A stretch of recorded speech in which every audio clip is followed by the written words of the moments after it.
عليكم ورحمة الله تعالى وبركاته. نبدأ داود يا ليدي لهانتينبا مeel kasta aad joogtaan halkani waa telefishinka madaxa bannaan ee Bulsho TV studio-diisa koobaad ee magaalada Burco. daawadayaal ku soo dhawaada war wixii dalka gudaha iyo dibadda naga soo gaaray qodobada warka. gudoomiyaha gobolka Awdal ayaa iska casilay xilkii uu dhawaan madaxweynaha Jamhuuriyadda Soomaaliland Mudane Axmed Maxamed Maxamuud Silaanyo uu magacaabay. ciidamada dawladda ku meel gaarka ee Soomaaliya ayaa maanta iyaguna baneeyay isbaarooyin ay qaar ka mid ah dadka magaalada u dhigeen gawaadhida ka dhex shaqeeya magaalada Muqdisho kuwaas oo lacag ay kaga qaadayeen. taliyaha ciidamada daraawiishta ee Puntland ayaa isaguna goordhow lagu dilay magaalada Garowe ee xarunta ismaamul goboleedka Soomaaliyeed ee Puntland. ururka midowga Afrika ayaa shaaca ka qaaday inay iyaguna taageeri doonaan garab waxna siin doonaan ciidamada mucaaradka dalka Liibiya kuwaas ay ka taageeri doonaan dhinacyada dhaqaalaha hubka iyo sidii ay ammaanka guud ee dalka Liibiya ugu soo celin lahaayeen. ciidamada midowga Yurub ayaa shaaca ka qaaday inay soo badbaadiyeen markab ay tubeen ciidamada badhcadbadeeda Soomaaliya. intaas waxay ahaayeen daawadayaal qodobadana caawa warkeedii ku hayno imikii haatana warkii oo fidsan. gudoomiyaha gobolka Awdal ayaa shaaca ka qaaday inuu iska casilay jagadii uu dhawaan madaxweynaha Jamhuuriyadda Soomaaliland uu magacaabay. wariye Maxamed Ibrahim Xasan Maxamed British ayaa amuurta warkan inoo haya. gudoomiyaha gobolka Awdal Mudane Xasan Daahir Xaadi Xasan Xiid ayaa si rasmi ah xilkii gudoomiyenimada ee gobolka Awdal isaga casilay sababo isagoo u gaar ah. gudoomiyaha ku sugan magaalada Ottawa ee dalka Canada ayaa sheegay in xasilaadiisaasi aysan salka ku hayn wax siyaasad ah balse ay ka kooban tahay arrin isagoo u gaar ah. gudoomiyaha gobolka Awdal Mudane Xasan Xiid oo faahfaahin dheeraad ah ka bixinayay xasilaadiisaasi ayaa sheegay in arrimaha ugu yimi dalka Canada ay ku dheeraatay kadibna ay la gudboonaatay hawsha qaranku aysan isaga u xunaan ee cid kale loo magacaabo. ciidamada dawladda ku meel gaarka ee Soomaaliya ay iyaguna howlgallada ay sameeyeen isbaarooyin yaalay magaalada Muqdisho qaar ka mid ah wadooyinkeeda ka qaaday kuwaas oo lacag laga qaadayay dadka wata baabuurta. Maxamed Ibrahim Xasan Maxamed British ayaa mar labaad faaqida warkaasi noo eegaya. ciidamada dawladda ku meel gaarka Soomaaliya ayaa maanta howlgallo ballaaran waxay ka wadaan xaafadda magaalada Muqdisho ee Soomaaliya kaasoo dhammaanba laga wada qaadayo isbaarooyinka gawaadhida lacagta lagaga qaado. waxaa ka aroortii la hadda ka socda qaadida isbaarooyinka Muqdisho ku soo batay iyadoo ciidamada dawladda ku meel gaarka Soomaaliya ay maanta ku sugan yihiin meel walba oo isbaara ku taalo. degmada Madiina ee magaalada Muqdisho caasimada Soomaaliya oo goobta ugu badan ee isbaarooyinku ay ku yaalaan ayaa hadda waxaa ka socda howlgallo lagu kala eedayo dhammaanba kooxaha diblayda ah ee isbaarooyinka wata waxaana dhammaanba hadda inta badan la qaaday isbaarooyinkii degmada Madiina ku yaalay. mas'uuliyiinta dawladda ku meel gaarka Soomaaliya ayaa dhawaan war-saxaafada ka soo saareen in la wada qaaday isbaarooyinka magaalada Muqdisho ku yaala kuwaasoo si sharci darro ah lacag looga qaado gaadiidka ka ganacsada magaalada Muqdisho caasimada Soomaaliya. saraakiisha hogaaminaysa ciidamada sida gaarka ugu howlan qaadida isbaarooyinka ayaa la sheegay inay ku guuleysteen inay ka qaadaan isbaarooyinka wadooyinka waaweyn ee ku yaala magaalada Muqdisho. ciidamada dawladda ku meel gaarka Soomaaliya ayaa saaka gaadhay wadooyinka ay jidgooyooyinku ay yaaleen iyadoo ay rasaas dhaafsadeen ciidamada dawladda ku meel gaarka Soomaaliya balse markii dambe lagu guuleystay in dhammaanba ay qaadaan isbaarooyinkaasi. midowga Yurub ayaa shaaca ka qaaday inay soo badbaadiyeen markab ay tubteen kooxaha badhcadbadeeda Soomaaliya ee ka qowleysta badaha dalka Soomaaliya.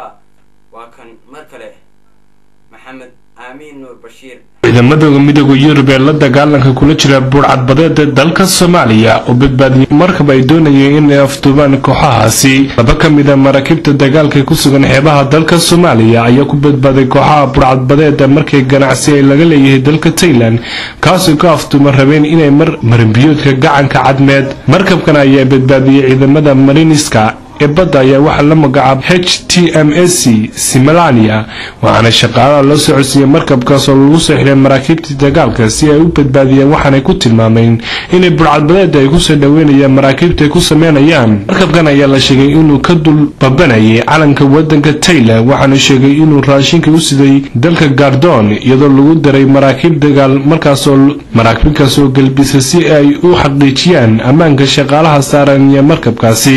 saraakiil ka ka tirsan ciidamada midowga Yurub oo ku sugan xeebaha dalka Soomaaliya ayaa wuxuu sheegay in kooxaha burcadbadeeda ah ee soo weerartay markabkaasi ay ku baxsadeen doonno yaryar oo dheeraysa waxaana inta ku daray inay markabkan laga leeyahay dalka Mareykanka.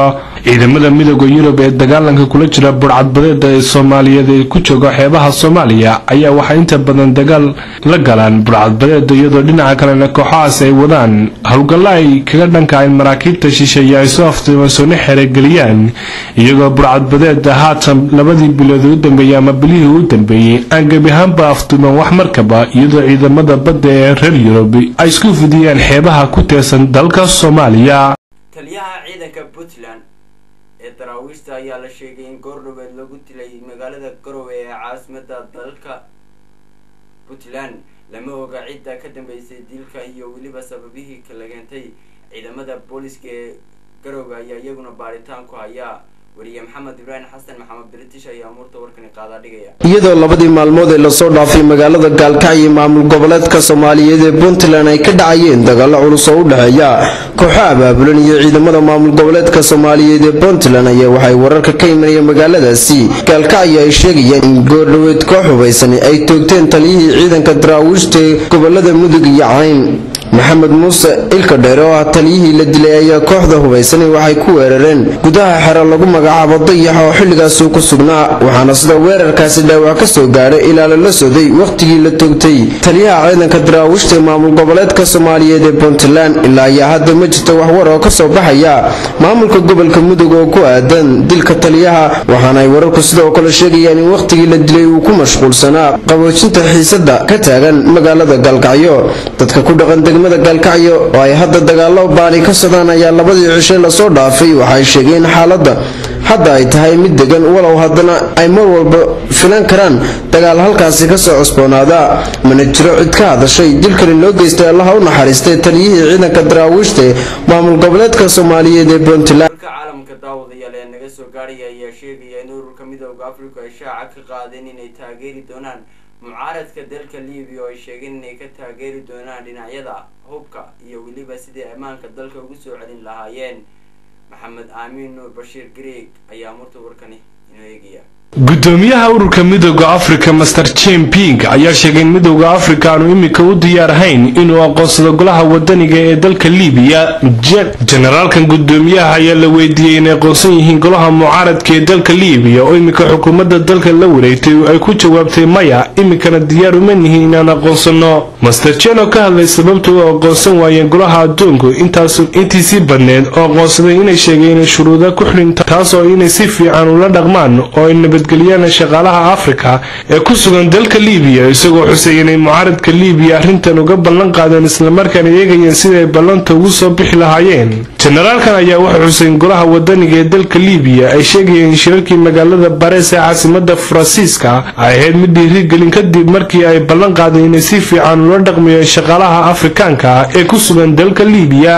midowga Afrika ayaa imika hogaaminayso dowladda South Africa ayaa shir heerkiisa dhexdhexaad yahay ku yeeshay magaalada Addis Ababa ee xarunta dalka Itoobiya gaashaanka ku dhuftay inay qoosdaan mucaaradka dalka Liibiya ee dalka la wareegay iyagoo sheegay in dalka Liibiya ay weli ku jira xaalad dagaal. dhinaca kale waxaa jira ilaa 10 dowladood oo Afrikaan oo si gaar ah u aqoonsaday golaha Liibiya ee mucaaradka iyadoo shirka Paris laga hadlayay arrimaha Liibiya kaasoo ka soo qayb galeen wadamada Mali, Gabon, Mauritania, Nigeria, Senegal, Chad, Morocco, Tunisia, Algeria, Egypt, Ethiopia, Sudan iyo Somaliland. saafayeenkan ururka midowga Afrika ayaa isagu wuxuu sheegay inaanu marnaba aqoonsaneen golaha shacbiga ama mucaaradka ee dalka Liibiya imika gacanta ku haya inta badan dalka Liibiya. daawadayaasha sharafta leh telefishinka madaxa bannaan ee Bulsha TV intaas ayaan ku soo gabagabaynaynaa war wixii dalka gudaha iyo dibadda naga soo gaaray oo la socodsiinayay anigoo Cabdi Akhbaar Cabdullaahi intaan warka mid la mid ah ku kulmi doona dhammaantiin bahda Bulsha TV oo isku duuban waxaad leenahay assalaamu calaykum waraxmatullaahi tacaala wa barakaatuh.